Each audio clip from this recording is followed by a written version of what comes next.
So we have one so far. Yeah, we'll see what happens in the future. But anyways, before we get started with that, if you'll excuse me for 1 second.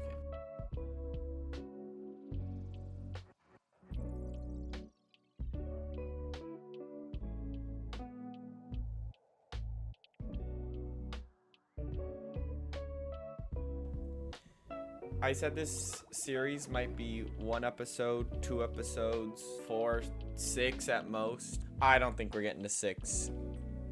Guys, I don't think so.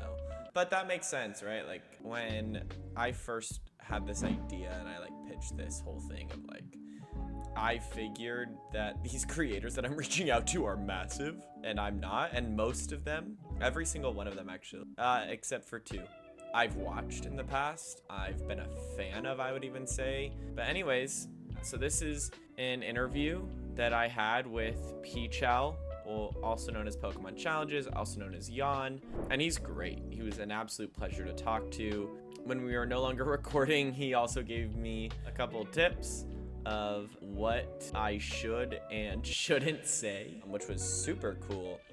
And I hope you guys enjoy. So here you go. Hello. Hi. You are Pchow, Pokemon Challenges, Jan, all of the things.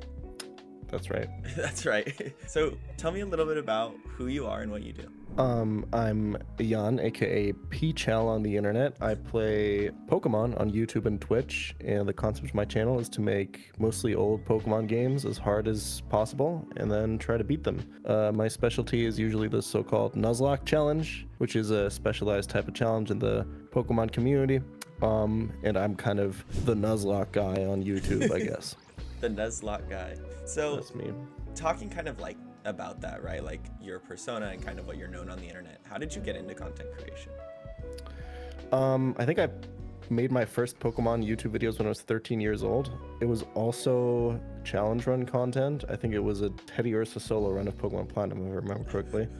I uploaded those. I did the thing that I think a lot of people my age did back then when YouTube wasn't really a popular thing and more like a niche hobby. It's I was in middle school and I uploaded YouTube videos, and then one of my classmates found the YouTube videos and I got really embarrassed and then I deleted everything and then I didn't do it ever again for the next 10 years. But I think what really got me into content creation was around 2011. I got really into StarCraft 2 and that whole community, and that's where the first kind of video game streamers kind of came from.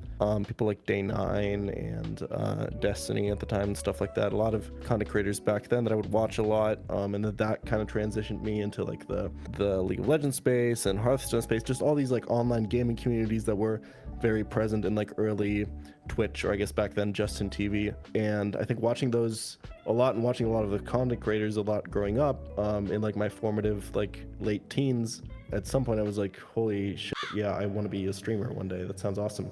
So then in 2016 I started a new degree and quit some bad habits of mine and kind of did a whole refresh to my life a little bit after being a little bit of a dark period. I was okay, I want while I do this new degree, I also want a new hobby. Kind of between 3 things, I was I want to do stand-up comedy, I want to make music, or I want to stream. And stream was the first thing I tried, and I really, really liked it, so I stuck with it. Totally. And so with that, right, you had this past of video games and you got into StarCraft, you said, and Hearthstone and some of these other games. So you talked about enjoying all these different video games and things like that, but Teddy Ursa was kind of your roots. So what made you want to go back, right, to Pokemon? What was it about Pokemon, or was there anything? Was it kind of just... Yeah, so the idea was, I was okay, I want to stream, but there was always this idea of this is not just going to be a hobby that I spend my time on or whatever. This is going to be a big creative outlet, and if I can, I want to turn this into a career, right? That's part of the reason I wanted to do something like that. And my initial thought was always, if I want to turn this into a career, I have to do something that nobody else on the platform is doing, right? I have to have a unique selling point. I have to do something that it's like in any business, right? You have to know your niche. You have to do something that nobody else is doing, and then you have to figure out, is nobody else doing this because it's not profitable and nobody wants to buy it, or is nobody else doing this because nobody has had this idea before, right?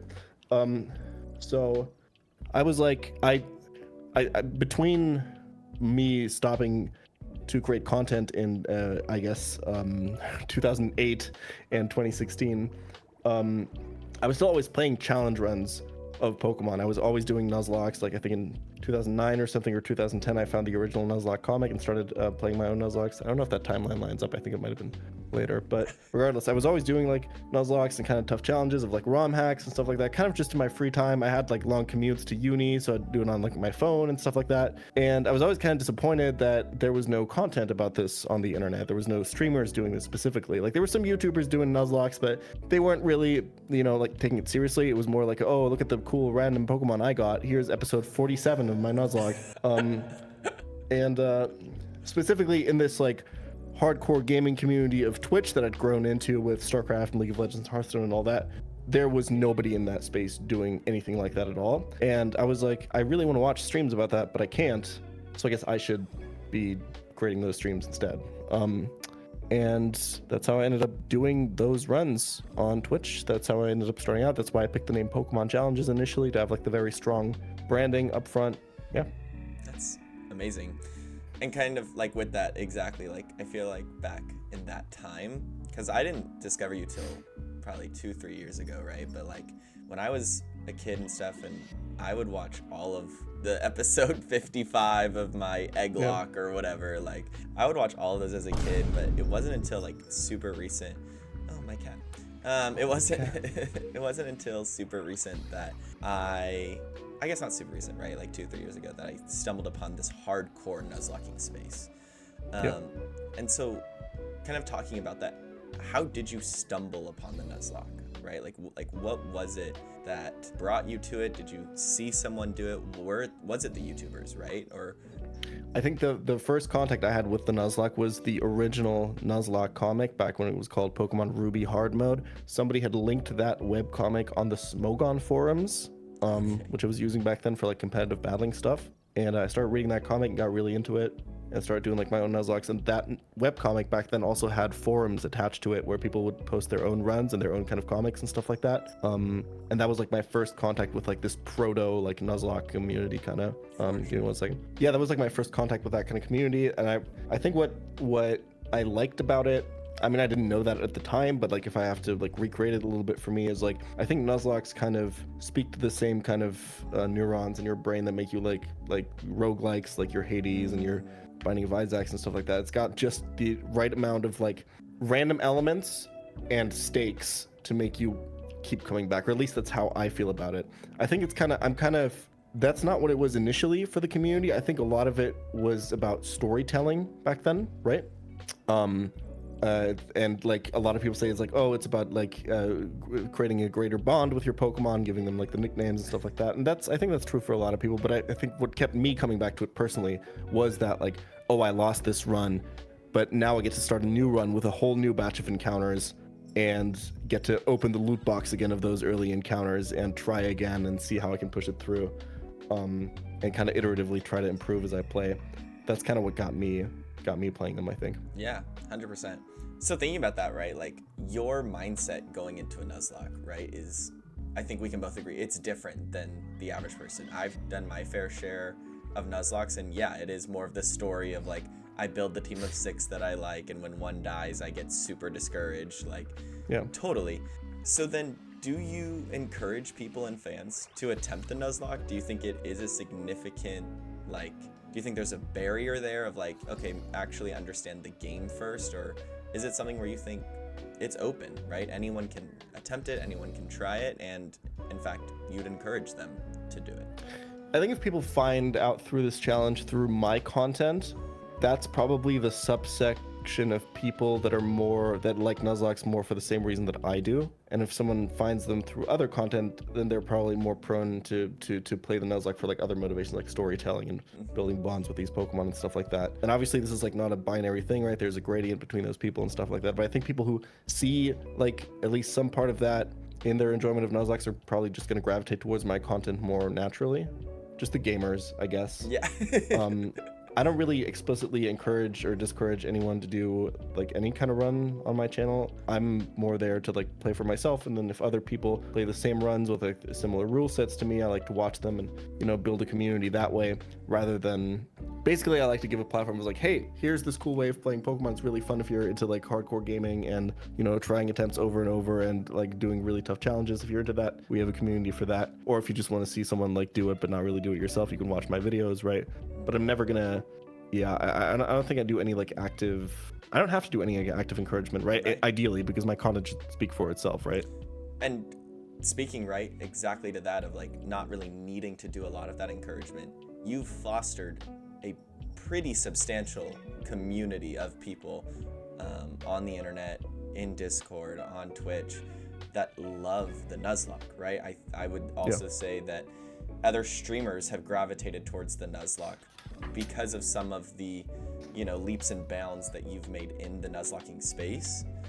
And so kind of explain kind of how that feels, right? Of like, you didn't have to encourage them, you didn't have to like say, hey, like persuading them, try this thing, but they just kind of did it. Do you think that was like your personality that kind of caused that? Do you think there was just, you know, what caused this Nuzlocke insurgence?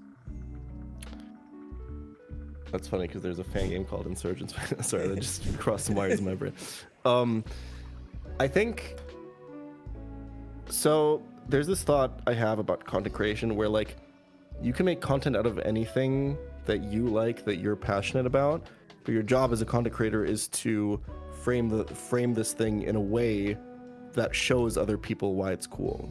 And that's a lot harder than it sounds, I think, sometimes. I think that's why it took me 5 years to get this thing off the ground, to actually make money with it, because I had to figure out how to show people what I actually like about this. So in a way, it's the fact that this community has built up around this is, I'm trying to think of the right word. It's confirmation for me that I've done my job well. I've shown other people what's cool about this. They've seen it and started it for themselves, right? I mean, it's cool. It's especially cool to go to like conventions and see that, like, because I've been going to conventions since like 2016, and back then there was no Nuzlocking community. And now when I go to conventions, there's this whole group, this whole culture of like younger streamers and content creators that are all in that space. And I'll go to like parties or like meetups of where they are or something, and people will come to me like, hey, like I'm literally only here because of you, right? And that's really cool. Yeah, I really enjoy that. Surreal too, obviously. I imagine. Yeah, for sure. I mean, like, I think any like work that I put in, like, the community doesn't exist if there's not also other creators who also put in work like me, right? And expand outwards even more. Like any work that I put in, any credit that you can give me, you could probably give any other content creator as well. I think I was just kind of the first person to figure it out, but I often think about that. If it wasn't me, it probably would have been someone else. 100%. Especially in this day and age, right? Everyone is doing a bunch of different things. So totally. So then kind of thinking about that, right? Like going to these conventions, meeting up with all these other people. Is there any other like Pokemon medium or like game that you've dabbled in? And like, have you touched TCG? Have you touched VGC? Have you, you know, touched any of these other kind of mediums? Or is like the Nuzlocke have like your heart and your soul? Yeah, so other aspects of the Pokemon community, I've tried my hand at VGC. I think I made a video about that in collaboration with Wolfie. Okay. I used to play a little bit like random battles on Showdown. Generally, like I said earlier, that I found the Nuzlocke through Smogon forums. So back then I was playing quite a bit of competitive singles. Never touched the TCG before. I don't even know the rules. I have no idea. I played, but apart from that video I did for VGC, I didn't really do anything else because I didn't really enjoy it that much. I think the thing with competitive Pokemon to me has always been, I don't really enjoy the rock, paper, scissors mind games of a game where both people choose their move at the same time, right? And it's kind of different in Nuzlocke because there's this aspect of like predictability of the AI and stuff like that. Totally. It's more like a puzzle game. I played a lot of Pokemon Unite. I like that one. But honestly, other than that, I don't really engage with Pokemon that much anymore. I really only like the really super hyper specialized mods that we play nowadays. I'm probably not even gonna buy like the new games. I really hate the Switch games, and let's see, what else do I hate? What's everything? I mean, else I buy that you're pessimistic about. Yeah, no, I got a bunch of Pokemon plushies, I guess. That was kind of, I do remember there is this magic to Pokemon that is kind of undeniable, where like if someone shows me like a cool Pokemon card of like Gloom or something. I'm like, oh shit, that's my boy. Like I don't even have a connection to that Pokemon at all, but it's like the character design, yeah. And it's like when I was in Yokohama for Pokemon Worlds 2023. Does that sound right? I think so. 23, yeah. Me and my girlfriend went to the Pokemon Center. Yeah. Oh, you were there too. Hell yeah. We went to the Pokemon Center, and I'm like the most cynical asshole ever, and I'm like, I don't want any like merch and plastic like shit laying around my house or whatever. And then we go in there, and they got like every single Pokemon as a plushie, and I'm like, God damn it, dude. Okay, I gotta buy a Slowbro. I obviously gotta buy a Zangoose, like that's for sure. And then I end up walking out of the store with like 2 full bags of Pokemon plushies. It's like they like mind controlled me. I don't know what happened. Or it's the same in Pokemon Unite when I like load up the game and I see Snorlax walking around. I'm like, yeah, that's my boy. They did it. I don't know. I need it. And the same happened when I saw the trailer for Legends ZA that dropped, and I was like, this looks like the worst game I've ever seen in my life. So and then many they people pull did out... not like that trailer. Yeah, I think I don't know if you want to include a bunch of footage of me just Pokemon, I guess, in this video. That's not really the message, but no. when I saw that trailer, I was like, if this was not attached to the Pokemon IP, if this was just any other game, nobody would give a single fuck about this. It would not sell a single copy. It would look like the worst shovelware ever created, right? Then that thought kind of, yeah. But then Tepig, Totodile, and Chikorita come out, and I'm like, oh shit! Yeah, those are my boys. Yeah, it's like, how do they do that, man? Like, I don't know. But somehow these creature designs just have, yeah. So to answer your question, I don't really care about really any other aspect of Pokemon at the moment, except for maybe a little bit of Unite, and that's kind of it. Totally. Someone else I reached out to is a 2-time world champion in Pokemon Unite, considered to be like the best Zoroark in the world and stuff like that. And so really interesting in that conversation, because I played 1 game of Unite and it just wasn't for me. I was like, I don't really know what's going on. But yeah, I mean, I think exactly what you said. There's something so like, I think gravitational about the franchise of like when new content comes out or when something happens for whatever reason, I buy it. I go to it, and I think a lot of people feel that way, right? Like there's a big reason that Pokemon is the leading grossing franchise in the world right now. I mean, they have like planes with Pokemon characters. They have like cruises that are Pokemon themed, right? And it's like for a long time, Disney was like the only company doing that. And now, you know, Pokemon is like all around us. And so kind of thinking through that, do you have like any ideas of what you think like one of the leading factors in Pokemon being like this insanely gravitational company? Yeah, I think I touched on it a little bit. I think my theory is, and you can only really get there through process of elimination, I think it's just the character design. It has to be. It feels like nothing else matters, right? It feels like it's not like they make good games. I'm sorry, like it's that's fair. Yeah, like when they were first coming out, like I think the game design really helped them with like these like fundamental design decisions of like, hey, you can't complete your Pokedex unless you trade with people, encouraging like these kids to trade on the playground and build out this whole like culture of like there's the card game, the anime, this like the Pokemania, right? And but you can't chalk it all up to that, right? Because it has so much staying power. There was other stuff that was not as popular back then, but like it's still so big, and like not just with people who were alive for Pokemania, right? Like it has to be, because the only thread that goes through all these things still being popular despite all of their failings, despite the anime being like not a good show, despite the games not being good games. It's not like their plushies are like exceptional quality or anything, or their merch in general. It's all just the characters. I think people really vibe with these little creatures and with the idea of a world that's filled with them, right? We want to imagine ourselves in that world. It's really wholesome. It's really cool. And it's got like, it's also like very, it's one of the few franchises that's almost completely gender neutral, I think. Like both men and women can super enjoy this franchise, often for different reasons, right? But they did a really good job at like not just catering to one group. I think it's really easy because there's so many aspects of this. It's really easy to find one aspect that people like, whether it be the collection aspect of the Pokemon or the battling aspect, right?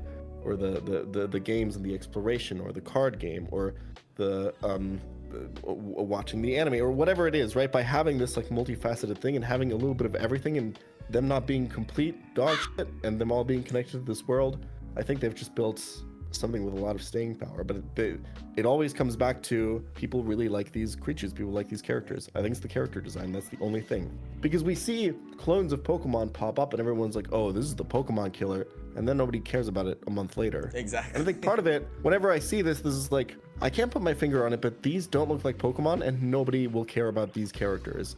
For some reason, Game Freak or the Pokemon Company or Nintendo can just create characters that people really, really vibe with and that people really connect with. Right. I think that's 100% exactly what I've kind of like connected, right? Like that's when connecting the dots, when kind of navigating the different, you know, versatility of this franchise, right? And like how so many different people across the internet, you know, all make different content, but it's the same game technically, but it's really not. Like, you guys are all doing such different stuff. And in the same realm, like, even people that don't even know any of the people on the internet still gravitate towards this game, right? And it's like, the only thing that makes sense is either A, the marketing is just phenomenal, which I don't really see that. I mean, I think the marketing is good, but it's not that amazing. Or B, it's just those characters, right? And it's the fact that they are so lovable, and so for whatever reason we connect with them. So 100% really like that point. I 100% agree. Well, cool. I don't want to take too much more of your time. So if there's anything else you'd like to add, then cool. No, I'm good. Thank you for this conversation. I really enjoyed it. Sorry for coughing all over your recording. And yeah, I appreciate it. Sweet. Cool. Thank you so much. So yeah, that kind of concludes our conversation. You know, I didn't expect him to clown the anime as much or the franchise. I will admit, I am still super excited about Legends ZA. I am still working hard, very hard on getting more creators involved with this project. So here's to hoping. If this series ends here, then I think it was beyond worth it. I hope it doesn't, but only time will tell. I'll do my best to deliver on the next one as well. Again, I'll continue to reach out. And so, yeah, please like, subscribe. That's all I got for you. Bye.